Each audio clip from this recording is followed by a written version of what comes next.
আসসালামু আলাইকুম রহমতুল্লাহি ওয়া বারাকাতুহু। অনেকে আসলে দুবাই ভিসা সম্পর্কে জানতে চেয়েছে। আসলে দুবাই ভিসা বর্তমানে যে যে সেক্টরগুলোতে খোলা আছে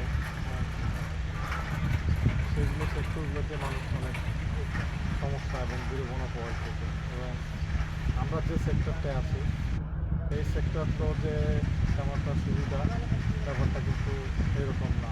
এই সেক্টরে এখন অনেকগুলো সমস্যা ধরা পড়েছে। যেমন আমরা এখন যেখানে কাজ করতেছি আমাদের নিজস্ব ভিসায় আমরা ফ্রিল্যান্স ভিসা যেটাকে বলে সেই ভিসা নিয়ে আমরা কোম্পানিতে কাজ করতেছি, কিন্তু সেই ভিসা তো এখন বর্তমানে বেতন পাওয়া নিয়ে অনেক ঝগড়া হচ্ছে। কারণ কি বর্তমানে দেখা গেছে যে আমরা যে কোম্পানিগুলোতে আছি আমাদের কোনো লেবার পারমিট নাই।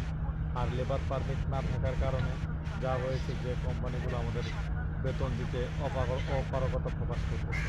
অনেক সময় বেতন দিতে 1 থেকে 2 মাসও তারা লাগাইতেছে বা দিতেছে, বাট অনেক হয়রানি করে তারা Yes, বেতন I know, দিতেছে না। fucking me. তো এটা হচ্ছে সমস্যা। Yes, আর সব থেকে বড় কথা হচ্ছে যে মনে করেন আপনারা যারা yes, দুবাই bro. এখন This company, ভিসা fuck. করে আসতেছেন, ঠিক আছে, তারা ওই অনেকে ট্রান্সলেট কোম্পানি, ভিজন কোম্পানি, ওইগুলো বিভিন্ন কোম্পানির নিয়ে আপনারা আসতে পেরেছেন। তা এখন কথা হচ্ছে যে প্রিজনের ভিসাগুলো খোলা আছে, কিন্তু প্রিজনের ভিসাগুলোর যে সমস্যা এটা হচ্ছে যে এই আপনার ওটাতে লেবার পারমিট হয় না, বাইরে কাজ করা যায় না, এইগুলো বিভিন্ন ঝামেলার সৃষ্টি হয়। তো বিভিন্ন ঝামেলার সৃষ্টি হওয়ার কারণে দেখা গেছে যে আমরা বাইরে তেমন একটা আমরা কাজ পাই না, কাজ করতে পারি না। তো বিভিন্ন মল, বিভিন্ন ভালো ভালো সেক্টরে কাজ পাওয়া যায় না। তো এক প্রকার দেখা যায় যে এটা মানে আপনার যে টাকাটা আপনি ওই দেশের থেকে দিবেন সেই টাকাটাই নষ্ট। তো মূল কথা হচ্ছে যারা নতুন করে আবার আসতে ইচ্ছুক তারা প্রত্যেকে অবশ্যই অবশ্যই মনে করেন সরকারিভাবে নিবন্ধিত হইয়া তারপরে আসতে পারলে ভালো, ঠিক আছে। এই হলো কথা। আর বর্তমানে এখন মানে অন্য হাই প্রফেশন ভিসা ছাড়া ভিসা হচ্ছেই না, বাইরে কোনো ভিসা নেই।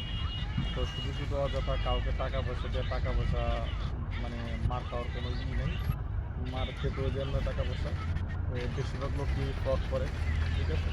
তো এই ধরনের ফ্রড করতে হলে নিজস্ব পরিচিত লোকজন থাকলে তাদের দিয়া এটা সলভ করাই নিয়ে, ঠিক আছে। এই হলো কথা। আর চেষ্টা করবেন যে বর্তমানে যদি না আসতে পারেন তো ভালো বেটার। আর বাকিটা দেশে এখন বর্তমানে ভালো একটা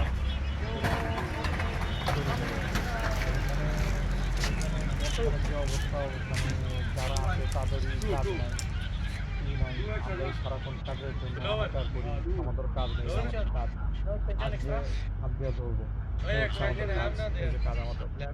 তো যাই হোক, এখন থেকে বলি যে বর্তমানে ভিসা নাই दुबई। আর যারাই আছে অনেকেই আছে তাদের কাজ নেই। भाई आप लोग का काम है दुबई में, अभी नहीं है काम। बताओ अभी कैसा काम का हालत क्या है? अभी काम बहुत क्राइसिस चल रहा है।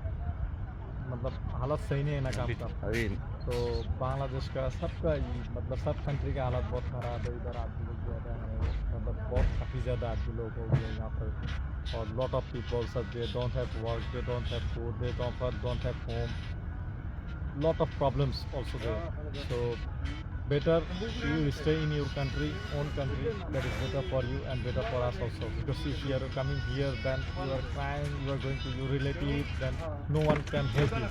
So better you stay your home, you stay in your country, that is better for you. Thank you.